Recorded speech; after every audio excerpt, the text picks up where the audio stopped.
திரு குமார் அவர்களே, திரு சுரேஷ் அவர்களே, திரு உண்ணாமலை அவர்களே, திரு நாராயணன் அவர்களே, திரு ரமேஷ் அவர்களே, திரு வெங்கடேசன் அவர்களே, திரு சந்தானம் அவர்களே, திரு பாலகிருஷ்ணன் அவர்களே, வரவேற்புரையாற்றிய திரு மனோகரன் அவர்களே, சர்வமங்கலா அவர்களே, இந்த அரங்கத்தில் வீட்டிருக்கின்ற அன்பு நண்பர்களே, உங்கள் அனைவருக்கும் என்னுடைய அன்பான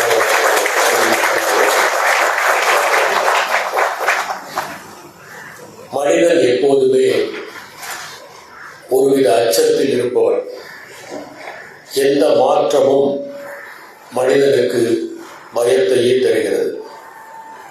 ஒரு குழந்தை பிறக்கிற போது அழுவது தன் தாயின் கருப்பையில் வசதியாக இருந்தோம், வெளியே வருகிற போது சூழல் மாறி போனது, அதனால் என்ன செய்வது என்கின்ற அச்சத்தில் தான் அழத் தொடங்குகிறது.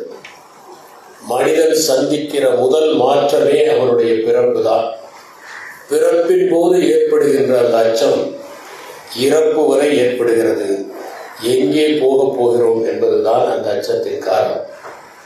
அதனால் அவன் எதிர்காலத்தை எப்படியாவது பாதுகாப்பாக வைத்திருக்க வேண்டும் என்று தொடர்ந்து சிந்திப்பவன். நாம் நாகரிகம் அடைந்து வாழத் தொடங்குகிற போதே இந்த காப்பீடு என்கிற எண்ணம் மனித இனத்திற்கு வந்துவிட்டது.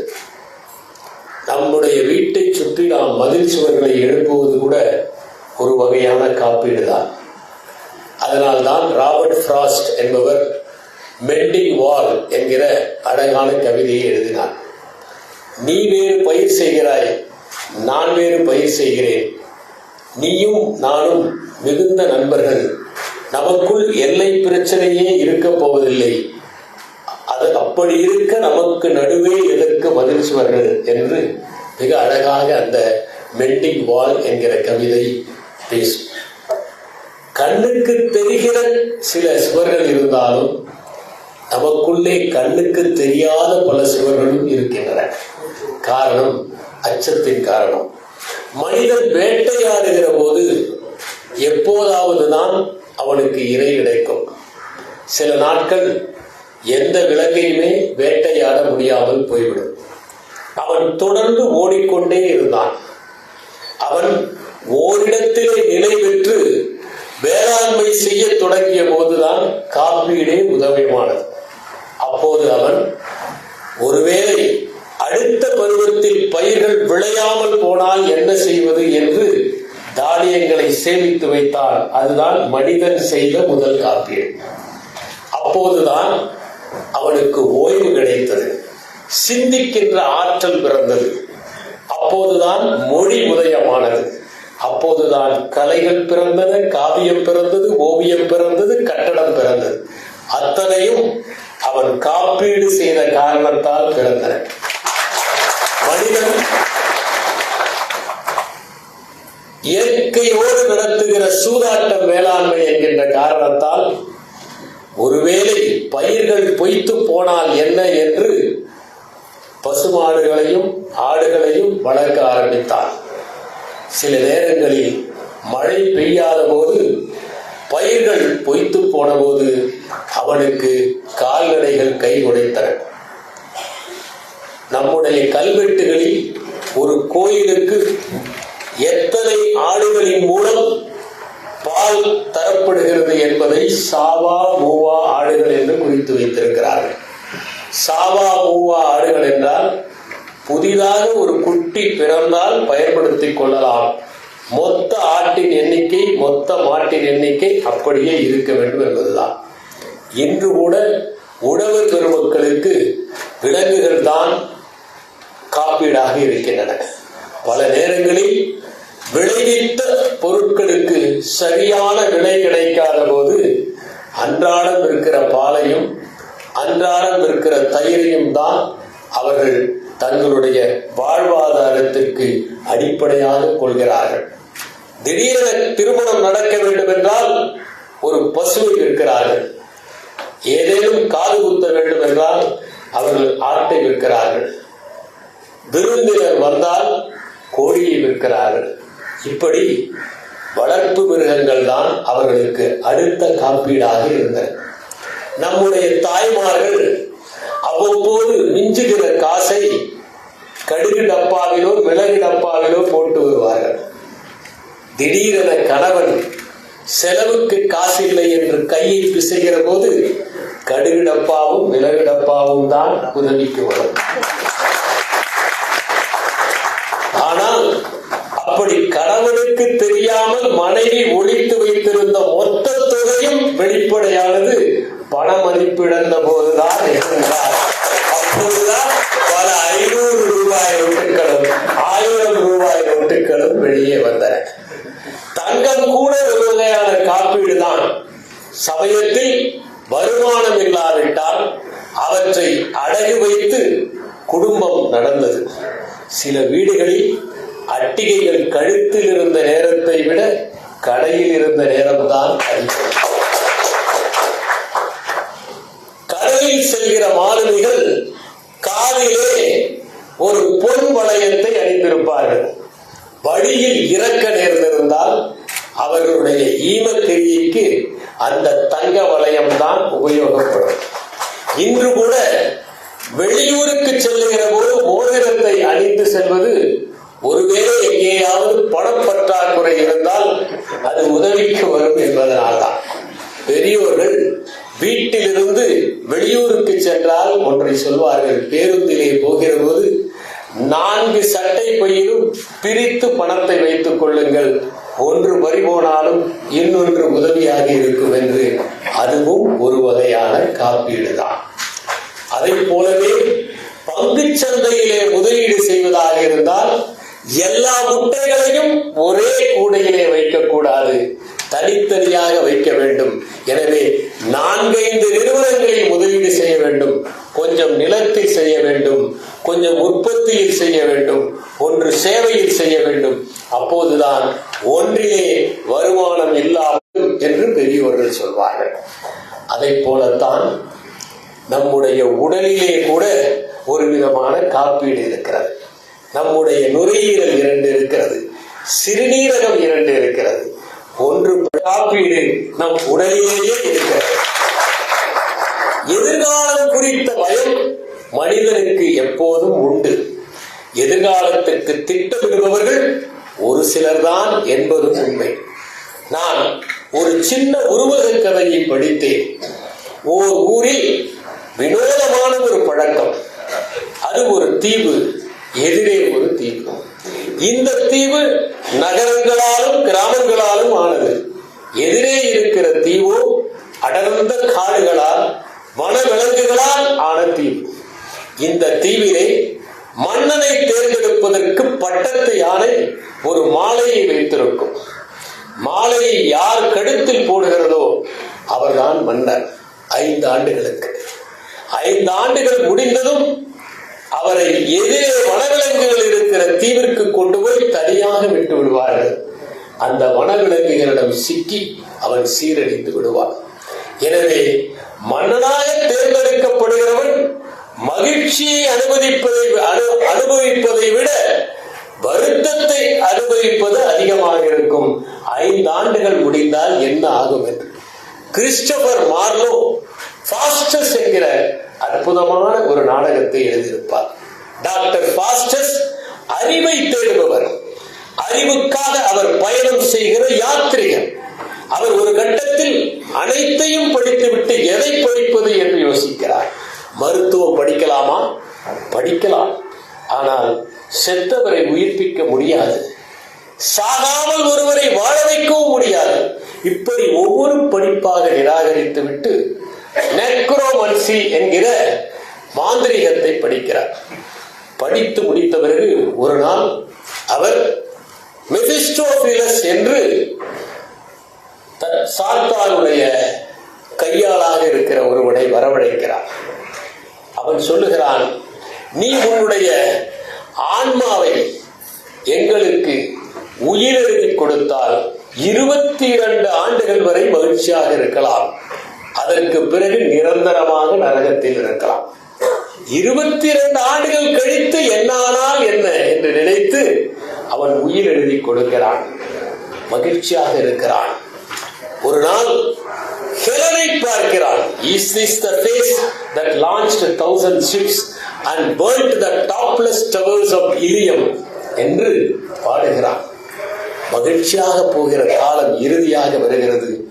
அவனுக்கு கெடு விதித்திருந்த காலம் முடிகிறது. இனி அந்த இரவில் அவன் நிரந்தரமான நரகத்தில். அப்போது அவன் 22 ஆண்டுகள் 22 நிமிடங்களைப் போல சென்று விட்டதே என்று வருந்துகிறான். இந்த கடிகாரம் தன்னுடைய சுழற்சியை நிறுத்திவிடக் கூடாதா? இந்த இரவு இப்போதே உறைந்து விடக்கூடாதா என்றெல்லாம் சிந்திக்கிறான். காலம் யாருக்காகவும் காத்திருப்பதில்லை. அதை போல இந்த 5 ஆண்டுகள் யார் மன்னனாக இருக்கிறார்களோ அவர்கள் 5வது ஆண்டு வருகிற போது துக்கத்தின் பிடியிலே தங்களை வைத்து மகிழ்ச்சியிலிருந்து துண்டித்துக் கொள்வார்கள். ஆனால் அப்படி ஒருவனை தேர்ந்தெடுத்த போது அவன் 5வது ஆண்டு முடிகிற போதும் மகிழ்ச்சியாக இருந்தான். மக்களுக்கு குழப்பம். அத்தனை மன்னர்களும் வருத்தத்தில் வீழ்ந்தார்கள். இவன் மாத்திரம் எப்படி புன்னகையோடு பொலிவாக இருக்கிறான் என்று சிந்தித்தார்கள். அவனை ஒரு படகிலே ஏற்றி பக்கத்து தீவுக்கு கொண்டு போய்விட்டால் அங்கே மாலையோடு இவனை வரவேற்பதற்கு மக்கள் இருந்தார்கள். அவன் இங்கே மன்னனாக தேர்ந்தெடுக்கப்பட்ட உடனேயே எதிரே இருந்த தீவில் இருக்கிற பல விலங்குகளை உள்ளே அனுப்பிவிட்டு வீடுகளை கட்டி சில மக்களை அங்கே குடியமர்த்தி வேளாண்மையை தொடங்கி அங்கே ஒரு நகரத்தை உருவாக்கி பல கிராமங்களை செம்மைப்படுத்தி இவன் போகிற போது அந்த தீவில் நிரந்தரமான மன்னனாகிவிட்டார். இதுதான் ஆயுள் காப்பீட்டுடைய தத்துவம். மனிதன் கண்டுபிடித்தவற்றில் மிகவும் முக்கியம் பணம் என்று மனிதர்களுடைய வாழ்க்கையை வரலாற்றை மிக நேர்த்தியாக பதிவு செய்த வில் டியூரண்ட் குறிப்பிடுகிறார். ஏனென்றால் பணம் இருக்கிற வரை பண்டமாற்று தான் இருந்தது. பண்டமாற்றுகிற போது சேமிப்பதற்கு வழி இல்லை. எதிர்காலத்திற்கான உத்தரவாதம் இல்லை. அடுத்த தலைமுறைக்கு விட்டு செல்வது உயிர்களாக இருக்குமே தவிர பொருட்களாக இருக்காது. பணம் கண்டுபிடித்த போதுதான் கலைகள் வளர்ந்தன.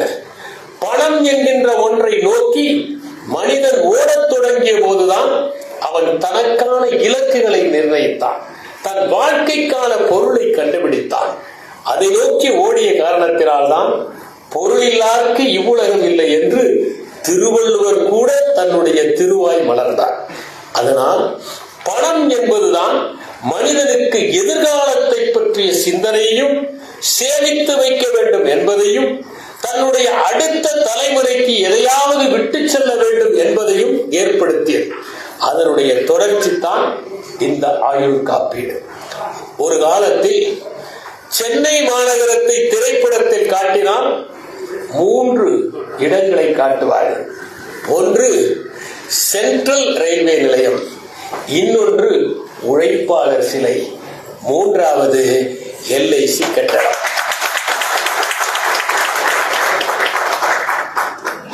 அது உழைப்பாளர் சிலை, இது பிழைப்பாளர் சிலை. நான் சென்னைக்கு 1984ஆம் ஆண்டு வந்தபோது கூட உழைப்பாளர் சிலையை பார்த்துவிட்டு அடுத்ததாக பார்த்தது LIC கட்டடம் தான். அப்போது LIC கட்டடம் தான் சென்னையிலேயே உயரமான கட்டடம். இன்று அதைவிட உயரமான கட்டடங்கள் இருக்கலாம், ஆனால் உயரமான பணியை இன்னமும் அது செய்து கொண்டிருக்கிறது. LIC கட்டிடத்தை பற்றி ஒரு நகைச்சுவை சொல்வார்கள். அது எப்படி அந்த ஊழியர்கள் சிறப்பாக பணியாற்றுகிறார்கள் என்று. அந்த நிறுவனத்திலே ஆயுள் காப்பீடு செய்திருந்த ஒருவர் 14ஆம் மாடியிலிருந்து கீழே விழுந்து விட்டாராம். அவர் 1ஆம் மாடிக்கு வருவதற்குள் அவருக்கு சேர வேண்டியதை உடனே கொடுத்து விட்டார்கள் என்று அதை பற்றி ஒரு நகைச்சுவையும் உண்டு. LICயிலே பணியாற்றுபவர்கள் எப்படி தீவிரமாக பணியாற்றுவார்கள் என்பதற்கும் ஒரு நகைச்சுவை உண்டு. ஒரு அலுவலகத்திலே உயர்நிலை அலுவலரை ஆயுள் காப்பீட்டு முகவர்கள் 7 பேர் சந்திக்க முயற்சி செய்து முடியாமல் போய்விட்டது. அவர் சொன்னார், இன்று காலையிலிருந்து 7 பேரை நான் சந்திக்க மறுத்தேன், அந்த 7 பேரும் நான் தான் என்றார். ஒருவர் தெருவிலே நின்று கொண்டு காரை ஓட்டிக் கொண்டிருந்த மகளுக்கு எப்படி ஓட்ட வேண்டும் என்று உத்தரவுகள் பிறப்பித்தார். வழியிலே வந்த ஒருவர் கேட்டார், நீங்கள் காரிலேயே உட்கார்ந்து இந்த உத்தரவுகளை பிறப்பிக்கலாமே. பிறப்பிக்கலாம் தான், ஆனால் காருக்கு இன்சூரன்ஸ் செய்திருக்கிறார்கள், எனக்கு இன்சூரன்ஸ் செய்திருக்கிறது, அதனால் இங்கே நின்று கொண்டிருக்கிறேன். ஒரு மனைவி கணவனை பார்த்து கேட்டார், நீங்கள் ஏன் இன்சூரன்ஸ் செய்யவில்லை? நான் இருக்கும் போது உண்மையிலேயே நீ சோகமாக இருக்க வேண்டும் என்றுதான் இன்சூரன்ஸ் செய்கிறார்கள் என்று குறிப்பிட்டார். ஒருவர் தன்னுடைய காருக்கு இன்சூரன்ஸ் செய்திருந்தார், கார் கெட்டு போய்விட்டது, தீப்பிடித்து எரிந்து போனது. அவர் இன்சூரன்ஸ் அலுவலகத்துக்கு சென்றார். அவர்களிடம் பணம் கேட்டார். அவர்கள் சொன்னார்கள், நீங்கள் எந்த காரை இன்சூரன்ஸ் செய்திருந்தீர்களோ அதே கார் இன்னொன்று உங்களுக்கு வழங்கப்படும் என்று. உடனே அவர் சொன்னார், அப்படி என்றால் என் மனைவி மீது இருக்கிற இன்சூரன்ஸை திருப்பிக் கொடுத்து விடுங்கள் என்று சொன்னார். ஒரு இன்சூரன்ஸ் ஒன்றை செய்த கணவர் இறந்து விட்டார். மனைவிக்கு 20 லட்சம் கிடைத்தது. அப்போது அந்த பணத்தை கொடுக்கிற இன்சூரன்ஸ் அதிகாரி சொன்னார், உங்கள் கணவரால் உங்களுக்கு 20 லட்சம் கிடைத்திருக்கிறது. அவர் சொன்னார், என் கணவர் மிகவும் நல்லவர், இப்போது அவர் வந்தால் கூட இதில் 10 லட்சம் நான் கொடுத்து விடுவேன் என்று குறிப்பிட்டார். ஒரு நாள் ஒரு ஆடுகள் மேய்ந்து கொண்டிருக்கிறது, நிறைய ஆடுகள் மேய்ந்து கொண்டிருந்த வழியாக ஒருவர் வந்தார். அவர் அந்த ஆடுகளை மேய்க்கிற சிறுவனிடம், உன்னிடம் எத்தனை ஆடுகள் இருக்கின்றன என்று சரியாக நான் சொல்லட்டுமா என்றார். சொல்லுங்கள் பார்க்கலாம் என்றவுடன் 5 நிமிடத்தில் எத்தனை ஆடுகள் என்று சொல்லிவிட்டார். உடனே அந்த சிறுவன் கேட்டான், எப்படி இவ்வளவு குறுகிய நேரத்தில் எத்தனை ஆடுகள் என்று சொல்லிவிட்டேன்? ஒன்றுமில்லை, கால்களை எண்ணி 4ஆல் வகுத்தேன், ஆடுகள் வந்தது என்று சொன்னார். அவன் சொன்னான், நீங்கள் எங்கே பணிபுரிகிறீர்கள் என்று. LIC பணிபுரிகிறீர்கள். பொதுவாகவே நாம் இன்று இருக்கிற ஒரு சூழலில் நம்முடைய பணியை தாண்டி எவ்வாறு சமூகத்துடன் இணக்கமாக இருப்பது, சமூகத்திற்கு பணியாற்றுவது என்பதை பற்றி சிந்திக்க வேண்டிய ஒரு காலத்தில் இருக்கிறோம். திரு களப்பிரன் அவர்கள் என்னிடம் பேசுகிற போது, எங்களுடைய பணியாளர்கள், அலுவலர்கள் எவ்வாறு சமூகத்திற்கு பணியாற்ற முடியும் என்பதை பற்றி நீங்கள் பேசினால் சிறப்பாக இருக்கும் என்று கூறினார். அந்த அடிப்படையில் மனிதன் ஒருவன் தான் சமூக விலங்காக இருக்கிறார். Aristotle man is a social animal என்று சொன்னார். பிறகு man is a political animal என்றும் கூறினார். அரிஸ்டாட்டில் சொன்னது ஏன் முக்கியம் என்றால், நாம் நம்முடைய பரிணாம வளர்ச்சியை எடுத்துக்கொண்டால் பலவீனமானவர்களாகத்தான் படைக்கப்பட்டோம். நம்மிடம் இருந்த ஒற்றுமையும் சமூகமாக வாழ்கிற அந்த தன்மையும் தான் நம்மை எல்லா கண்டங்களிலும் கொண்டு போய் சேர்த்தது. உலகத்தில் இருக்கிற எல்லா இடங்களிலும் மனிதன் பரவி இருப்பதற்கு காரணம் அவன் சமூகமாக வாழ்ந்ததுதான். அவன் சமூகமாக ஆனபோதுதான் இயற்கை இடர்பாடுகளை எதிர்கொண்டான். அவன் தீயை பயன்படுத்தினான், அவன் வீடுகள் கட்டினான், மொழியை உருவாக்கினான், ஒருவருக்கு ஒருவர் ஒத்தாசையாக இருந்தான், தன்னைத்தானே நிர்வகித்துக் கொண்டான், எதிர்காலத்திற்கு என்ன ஆகும் என்று சிந்தித்தான். ஒரு வகையில் பார்த்தால் மனிதன் சமூகமாக வாழாமல் இருந்திருந்தால் நாம் அனைவருமே பலவீனமானவர்களாக இருந்திருப்போம். நாம் இவ்வளவு தூரம் அறிவாளிகளாக, புத்திசாலிகளாக, வாழ்க்கையை புரிந்து கொள்பவர்களாக முன்னேறி இருக்கவே முடியாது. எனவே சமூகம் சார்ந்துதான் ஒரு மனிதன் வாழ்கிறான். சமூகத்தில் நடக்கின்ற அத்தனையும் அவனை ஏதாவது ஒரு வகையில் தாக்கிக் கொண்டே இருக்கிறது, பாதித்துக் கொண்டே இருக்கிறது. நாம் இந்த சமூகத்திற்கு என்ன செய்ய வேண்டும் என்பதை பற்றி சிந்திக்கிற போது பலரும் உதவுகிறார்கள். அவர்கள் பரோபகாரத்திற்காக உதவுவதை விட பரிகாரத்திற்காக உதவுவது அதிகமாக இருக்கிறது. அவர்கள் பரஸ்பர அன்பிற்காக உதவுவதை விட, பரிவிற்காக உதவுவதை விட ஏதேனும் ஒன்றை எதிர்பார்த்து உதவுவதாக இருக்கிறது. அதனால்தான் திருவள்ளுவர் சொன்னார், ஒருவருக்கு உதவுவது என்றால் அவர்களிடம் எதுவுமே எதிர்பார்க்காமல் உதவுவதுதான் உண்மையான உதவி என்று குறிப்பிட்டார். இதிலே முக்கியமானது என்னவென்றால், நாம் இந்த சமூகத்தில் வாழ்கிற காரணத்தால் நம்மை சுற்றி உள்ளவர்கள் வருத்தமாக இருந்தால், பாதிக்கப்பட்டிருந்தால் அவற்றின் தாக்கம் நமக்கும் ஏற்படும் என்பதை உணர்ந்து கொள்வதுதான். குறிப்பாக சொல்ல போனால், போக்கஸ் என்கிற புத்தகத்தில் டேனியல் கோல்மன் பல ஆண்டுகளுக்கு முன்னால் ஒரு கருத்தை சொன்னார். ஒரு காலத்தில் ஒரு நோய் ஏற்பட்டால் அது குறிப்பிட்ட பகுதியில் தான் இருக்கும்.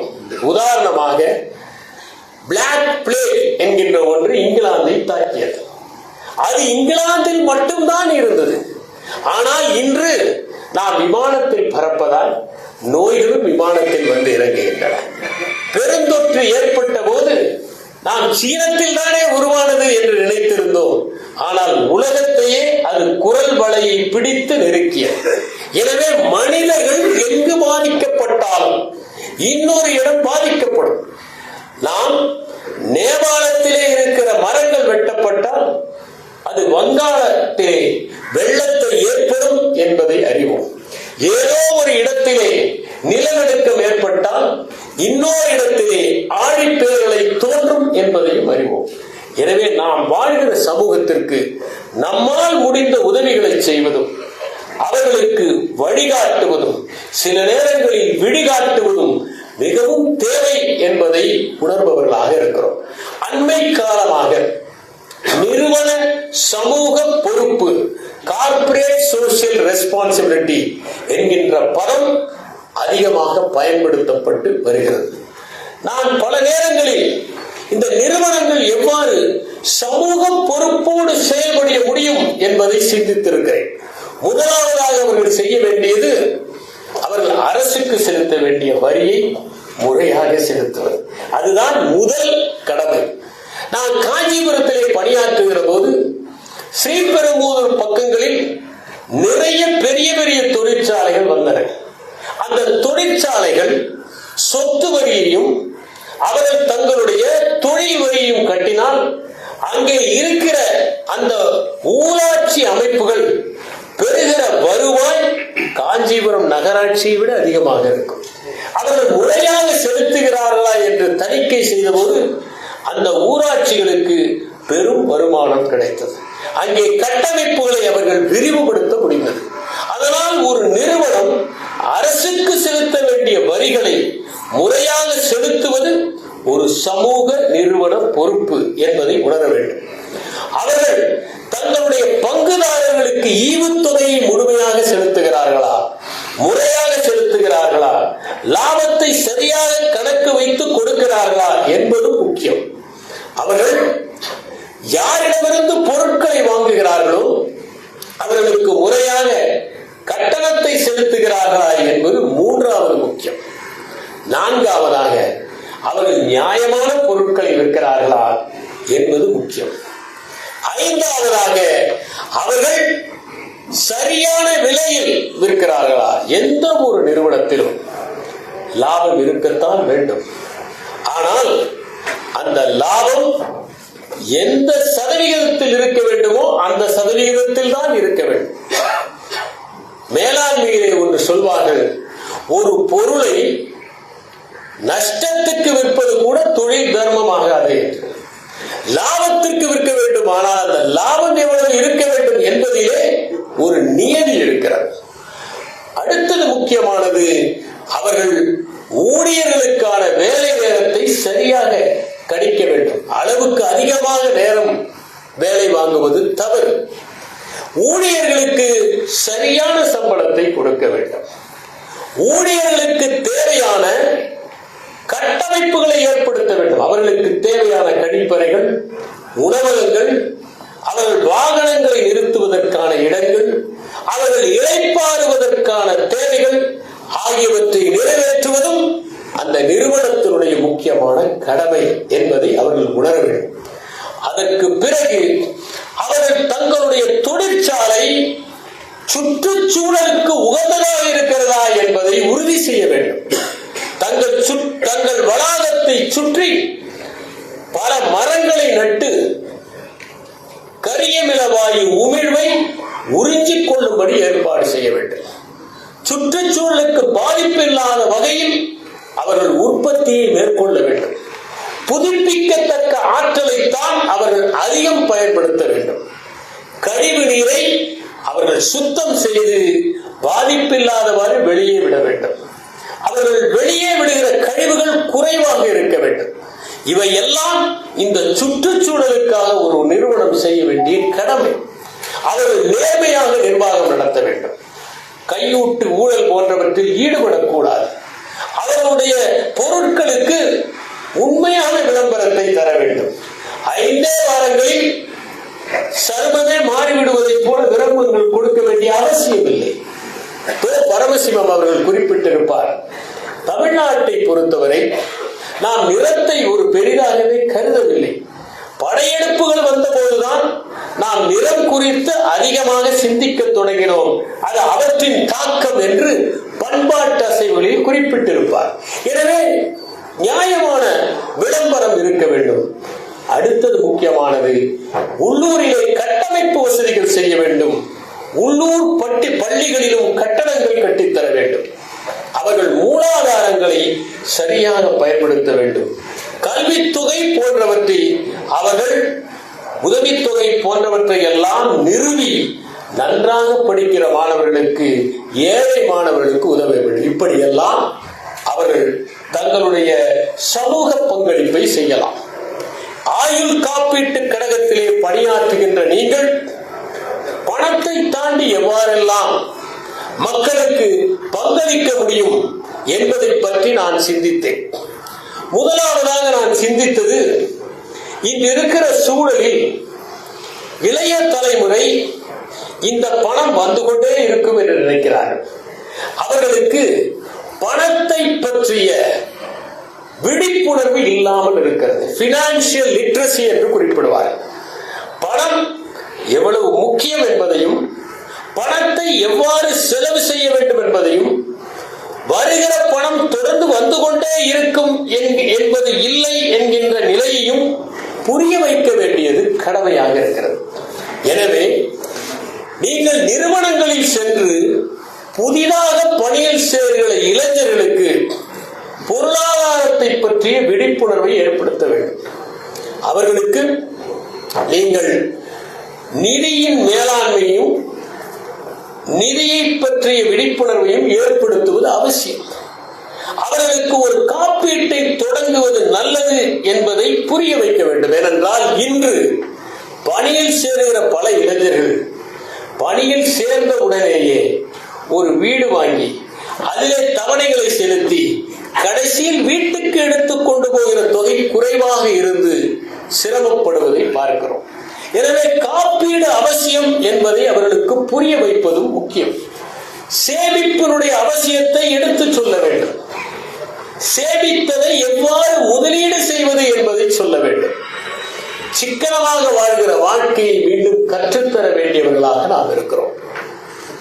இரத்த தானத்தை நீங்கள் நெறிபட செய்ய முடியும். இன்றெல்லாம் ரத்தத்தை ஒரு குப்பியில அடைக்க வேண்டியதில்லை. யாருக்கு தேவை என்றாலும் அந்த குரூப் ரத்தத்தை சார்ந்தவர்கள் உடனடியாக அருகிலே இருக்கிற மருத்துவமனைக்கு சென்று அளிக்கிற வசதி வந்துவிட்டது. அதை நீங்கள் ஒன்றாக சேர்ந்து செய்தால் அது மிகப்பெரிய உதவியாக இருக்கும். அதை போலவே மாணவர்களுக்கு கல்வி புகட்டுவது என்பது நிறுவனங்கள் செய்தாலும் கல்வி சாலைகள் செய்தாலும் பல பின்தங்கிய மாணவர்களுக்கு தன்னார்வலர்களாக இருந்து உங்களால் அதை செய்ய முடியும். இன்று இருக்கிற மிகப்பெரிய பிரச்சனையே சுற்றுச்சூழல் குறித்த சிந்தனைதான். காலமுறை மாற்றம் என்று குறிப்பிடுகிறார்கள். இப்போது அதை காலமுறை சிக்கல் என்று சொல்லுகிறார். குறுகிய நேரத்தில் ஒரு ஆண்டில் பெய்ய வேண்டிய மழை ஒரே நாளில் பெய்கிறது. அதனால் பல நகரங்கள் பாதிக்கப்படுகின்றன. வீடுகள் அடித்துச் செல்லப்படுவதை நாம் பார்த்தோம். நெல்லையிலே பெய்த மழையில் வீடே அடித்துச் செல்லப்பட்டது. பாலைவனம் என்று நாம் கருதி கொண்டிருக்கின்ற துபாயிலே வெள்ளம் வந்ததை நாம் காணொலியிலே பார்த்தோம். எனவே இன்று இருக்கிற மிகப்பெரிய பிரச்சனை காலமுறை சிக்கல். அதனால் வேன்கோவர் போன்ற நகரங்கள் எல்லாம் மிகவும் வித்தியாசமாக தங்கள் கட்டமைப்பை செய்து அதிகமான அளவிற்கு கார்பன் உமிழ்வு ஏற்படாமல் பார்த்துக் கொள்கிறார்கள். அவர்கள் தன்னிறைவு பெற்ற பகுதிகளை உருவாக்குகிறார்கள். அதிகமான மரங்களை நட்டு வெளிவருகிற நச்சு வாயுக்களை எல்லாம் அவை உறிஞ்சிவிடும்படி செய்கிறார்கள். எனவே நாம் நிறுவனங்களில் நடவு மேற்கொள்வதை ஆயுள் காப்பீட்டு கழகம் மூலம் செய்யலாம். என்னை கேட்டால் சென்னையில் இருக்கிற பாதி மரங்கள் மண் சார்ந்த மரங்களே, அவை சின்ன தென்களுக்கே தாக்கு பிடிப்பதில்லை. புயலிலே விழுந்த மரங்கள் அத்தனையுமே வெளிநாட்டு மரங்கள் தான். மண் சார்ந்த மரங்கள் நிலைத்து நின்றன.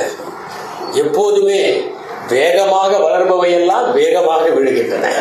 அதனால் மண் சார்ந்த மரங்களை நட வேண்டும், வளர்ந்த மரங்களை நட வேண்டும்.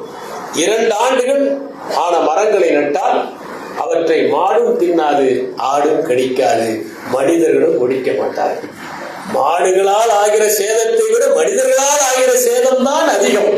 அதனால் அந்த மரங்களை நடலாம்.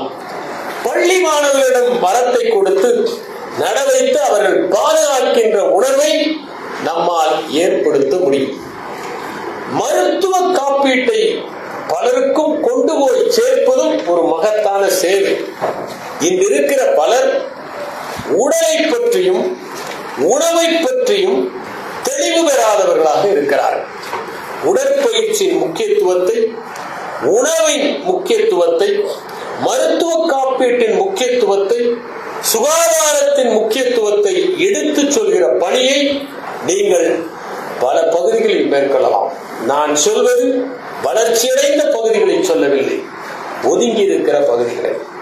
ஒதுங்கி இருக்கிற பகுதிகளில் தான் நம்முடைய ஓரவழி பார்வை விட வேண்டியவர்களாக இருக்கின்றோம்.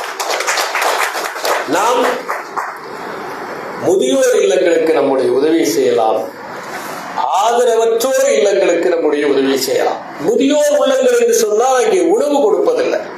இன்று முதியோருக்கு இருக்கிற மிகப்பெரிய பிரச்சனையே அவர்கள் பேசுவதை கேட்பதற்கு யாருமே இல்லை. அப்துல் ரஹ்மான் எழுதியிருப்பார், முதுமை கீறல் விழுந்த இசைத்தட்டு என்று. நான் சில முதியோர்களை சந்திப்பது உண்டு. அவர்கள் எப்போது சந்தித்தாலும் ஒரே செய்தியை கூறுவது உண்டு. அப்போது அதை நான் முதல் முறையாக கேட்பதை போல மிகவும் ஆர்வமாக கேட்க பழகிக் கொண்டேன். அதுதான் அவர்களுக்கு செய்கிற மிகப்பெரிய சிரிப்பு.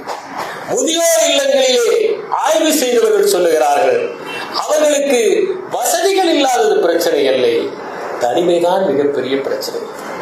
மனிதன் நான் கூறியதை போல சமூக விலங்கு. அவனை தனிமையிலே வைத்திருப்பதுதான் மிகப்பெரிய தண்டனையாகவும் இருக்கிறது. எனவே அவனால் தனியாக 24 மணி நேரம் இருந்தால் கடினமாக ஆகிவிடுகிறது. அதை மனத்தில் வைத்துக் கொண்டு முதியோர் இல்லங்களுக்கு சென்று அவர்களோடு பேசுவது, அவருடைய கதைகளை கேட்பது, அவர்கள் வாழ்க்கையில் நடந்த சம்பவங்களை கேட்பது ஆகியவை கூட மிகப்பெரிய சமூக பணியாக இருக்கும். அடுத்தது மிகவும் முக்கியமானது, நாம் உள்ளூரிலே கட்டமைப்பு வசதிகளை ஏற்படுத்தலாம். நாம் வழிகாட்டி நிகழ்ச்சிகளை நடத்தலாம்.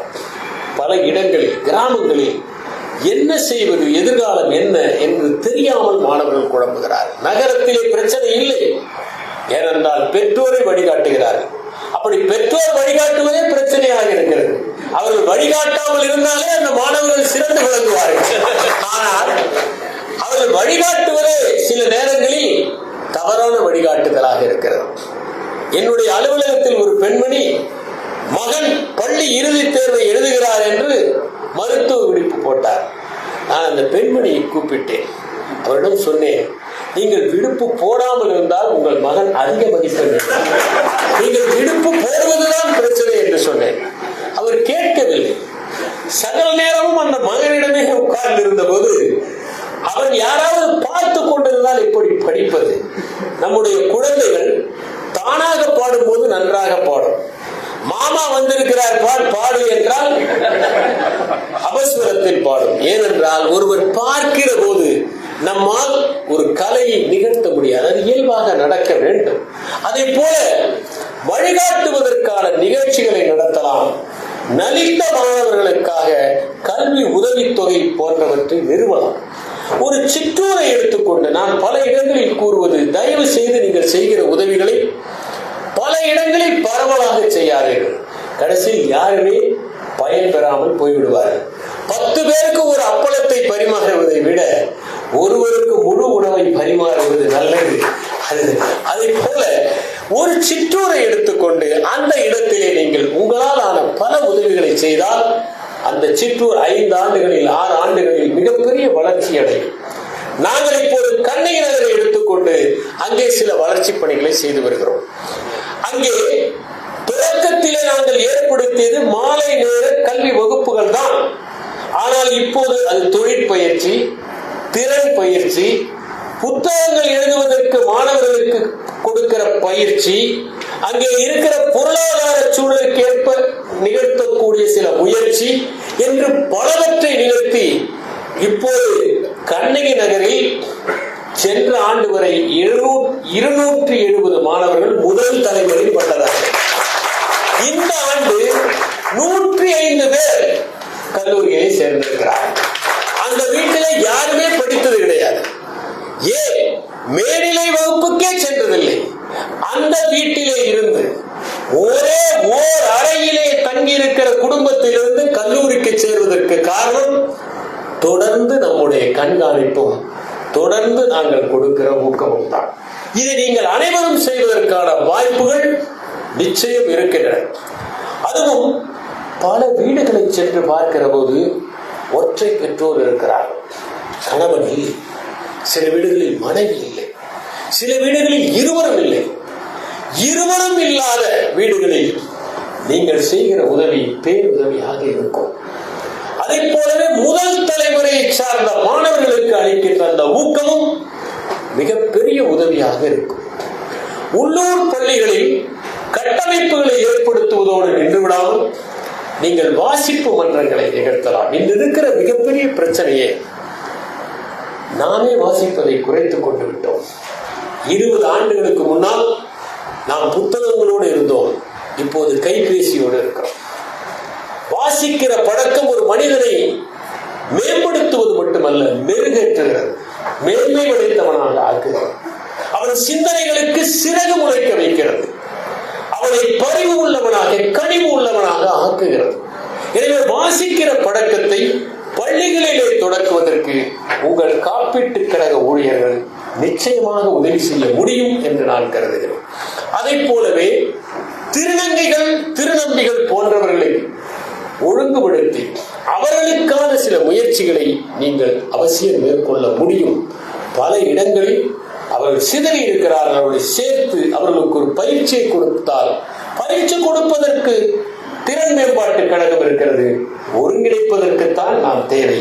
அதை நாம் செய்தால் அரசு அளிக்கிற பல முயற்சிகளை இவர்கள் பெறாமல் இருக்கிறார்கள். உதாரணமாக நேற்று நான் 23 மாணவர்களுடைய இல்லங்களுக்கு நேரடியாக சென்றேன்.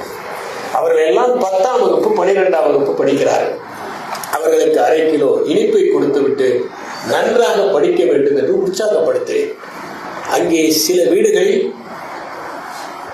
கணவன் இல்லை, மனைவி மட்டும்தான் இருக்கிறார். ஒரு வீட்டிலே கணவன் மனைவி இருவருமே இறந்து விட்டார்கள், பாட்டி வளர்க்கிறார். அவர்களுக்கு எந்த அரசு உதவித்தொகையும் கிடைக்கவில்லை, பெற வேண்டும் என்பது கூட தெரியவில்லை. அப்படி இருக்கிறவர்களுக்கு நீங்கள் ஒருங்கிணைத்து அரசு உதவித்தொகைகளை பெறுவதற்கு முயற்சி செய்ய முடியும். இன்னொன்று, இயற்கை இடர்பாடுகளின் போது நாம் ஒன்றிணைந்து அவர்களுக்கு தேவையான சில வசதிகளையும் உதவிகளையும் நாம் செய்ய முடியும். மகாத்மா காந்தியடிகள் அவர்கள் ஒரு மகத்தான வாக்கியத்தை சொன்னார். சேவை என்பது இந்த பிரபஞ்சத்தை விட பெரியது. அவ்வளவு பெரிய அந்த சேவையில் நாம் நம்மை ஐக்கியப்படுத்திக் கொள்ள முடியும். The platform of service is as vast as the universe itself என்று மகாத்மா காந்தி சொன்னார். எனவே நாம் அனைவரும் ஒன்றிணைந்து நம்மால் முடிந்த பல உதவிகளை செய்ய முடியும். நீங்கள் ஒருவேளை கண்ணகி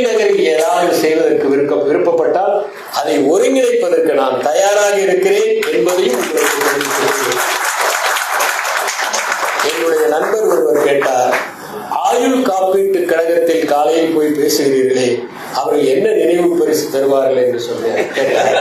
நான் சொன்னேன், கையில் ஒரு பாலிசி கொடுத்து அனுப்புவார்கள்.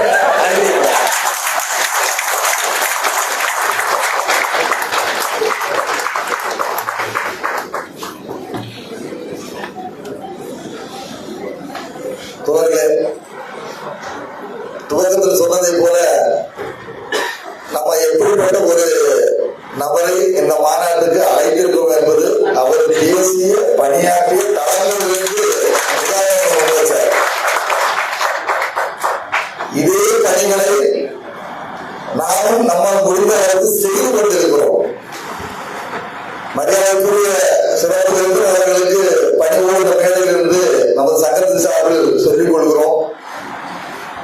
இந்த தோட்டத்தில் மட்டுமல்ல, அகில இந்திய அளவில் முழுமைக்கும் மகளிர் துணைக்குழுக்கள் தனியாக இயங்கிக் கொண்டிருக்கிறது சங்கத்தின் சார்பில். அதே சங்கம் அது தனியாக பணிகளை செய்து கொண்டிருக்கிறது.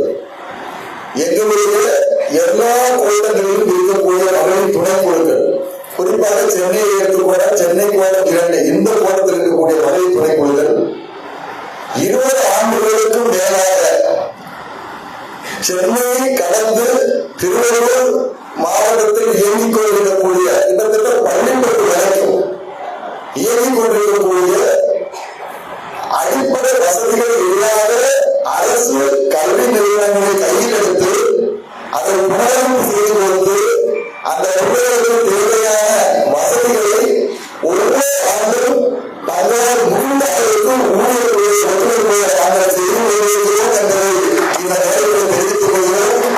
அதே போல் இயற்கை இடர்பாடுகள், மழை வெள்ளம் போன்ற எந்த விஷயம் வேண்டாலும் ஒரு சமூக பொறுப்பாளராக இங்கே நாங்கள் பணியாற்றத்தான் போட்டுதான் இருக்கிறோம்.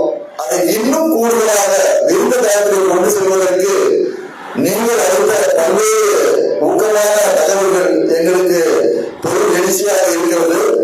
அவர் குறிப்பிட்டு சென்ற கண்ணகி நகர் நம் எல்லோரும் அறிந்து கொண்டுதான் அவர்கள் சென்னை மாநகரிலிருந்து அவர்கள் வாழ்ந்த வாழ்விடத்திலிருந்து துரத்தி அழைக்கப்பட்டவர்கள் சொல்வது தவறு. ஏன்னா அவர்களுடைய வாழ்வாதாரம் அனைத்தும் மாநகரத்திலேதான் இருக்கிறது. எல்லோருமே தினசரி கூலி தொழில் செய்யக்கூடியவர்கள். ஒரு பூ விற்று அல்லது பாம்பு விற்று அல்லது ஒரு நடைமுறை வியாபாரம் செய்து அன்றாட பிழைப்பை நடத்தி கொண்டிருக்கக்கூடிய ஏதுமற்ற ஏழைகள். அரசாங்கம் தகவல் விரிவாக்கம் செய்ய வேண்டும் என்கிற அடிப்படையில் இன்று தொடர்ந்து செய்து கொண்டிருக்கிறது. அதில் முதன்முறையாக இங்கிருந்து கண்ணகி நகர் அவர்கள் வாழ்ந்தது வட சென்னையில் இருக்கக்கூடிய பல்வேறு பகுதிகள். அங்கிருந்து ஒரு புறநகர் பகுதிக்கு திருவாரூரை ஒட்டி இருக்கக்கூடிய அந்த கண்ணகி நகர் பகுதிக்கு அடிப்படை வசதிகள் ஏதும் இல்லாமல் துரத்தி அளிக்கப்பட்டவர்கள். ஒரு காலத்தில் கண்ணகி நகர் என்று சொன்னால் கண்ணகி நகரா என்று ஒரு நடுத்தர வர்க்கம், அதன் பிறகு தாண்டிய மேல் வர்க்கம் ஒரு வெறுப்போடு பார்க்கக்கூடிய ஒரு பகுதியாக இருந்தோம் என்பதை நாம் மறுபடிக்கவில்லை. ஏனென்றால் நம் சமூகத்தில் போல எல்லா வகையான விஷயங்களும் நம்மளை வந்து ஒட்டிக் கொள்ளும். அதை வெளிப்படையாக பேசுவது தவறில்லை. அப்படிப்பட்ட ஒரு பகுதியிலிருந்து அவர் குறிப்பிட்டது போல முதல் தலைமுறை மாணவர்கள், முதல் தலைமுறை பட்டதாரிகள் என்று சொன்னால் அங்கே இவர்களை போன்று சமூக நலனை பேரக்கூடிய அறம் சார்ந்த செயல்களை செய்யக்கூடிய பெருமனிதர்களுடைய காவல் அந்த இடத்தை நோக்கி பயணிப்பதன் காரணமாகத்தான் இன்றைக்கு அந்த பகுதிகளில் இந்த மாற்றங்கள் எல்லாம் ஏற்பட்டு கொண்டிருக்கிறது. இதை தமிழக அமைப்புகள், தொழிற்சங்க அமைப்புகளும் செய்து கொண்டிருக்கிறது.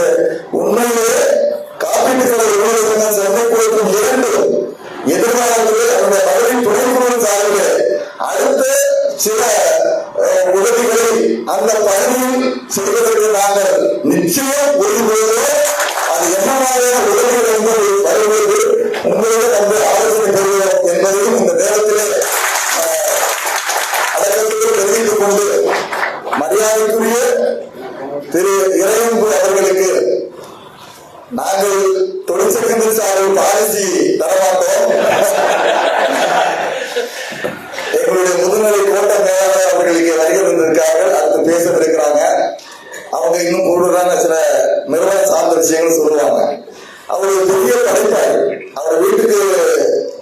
கடந்த வாரம் அவரை இன்வைட் பண்ண சென்றிருந்த போது இதுல பாதி அளவு புத்தகங்கள் நிரம்பி இருந்தது ஒரு அறையில. இதுல பாதி அளவு புத்தகங்கள். அந்த புத்தகங்கள் வெறும் புத்தகங்களாக இல்ல, ஒவ்வொரு புத்தகத்திலையும் ஒரு 10-15 ஒரு தேர்வு சீட்டுகள், அதாவது குறிப்பிடப்படுவதற்கான இதுகள் வைத்து இருந்தது. அப்படின்னு சொன்னால் அந்த புத்தகத்தை படிச்சு அதுல இருந்து குறிப்புகளை எடுத்து அவரும் பல்வேறு சிறு சிறு புத்தகங்கள், பெரும் புத்தகங்கள் என்று இன்றைக்கு எல்லா விதமான பணிகளை செய்து